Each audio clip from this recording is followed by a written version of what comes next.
The winter storm that whipped through the Detroit area yesterday took down trees and power lines. 7 Action News reporter Nia Harden has a close look at some of the hardest hit areas.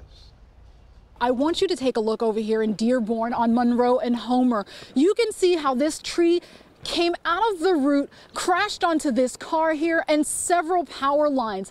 Everyone lost power over here.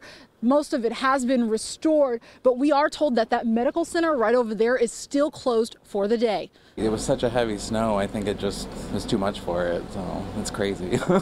Damage from overnight shows how bad last night's snowstorm really was. This was taken in Royal Oak. A man says a tree came crashing down on his truck.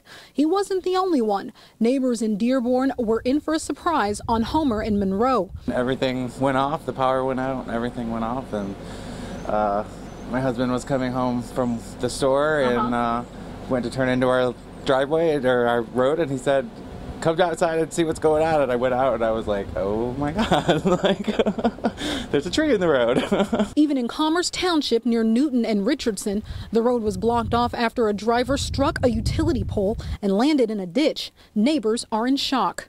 I hugged that tree before. It was a huge tree. Were you surprised something like this had happened? Yes, very surprised. DTE says they'll continue to keep us updated all day on those restoration numbers. They say they have their crews working around the clock, 16-hour shifts to get this type of damage cleaned up. Now, we do know that you want to stay at least 20 feet away from those power lines because you never know what can happen. Nia Harden, 7 Action News.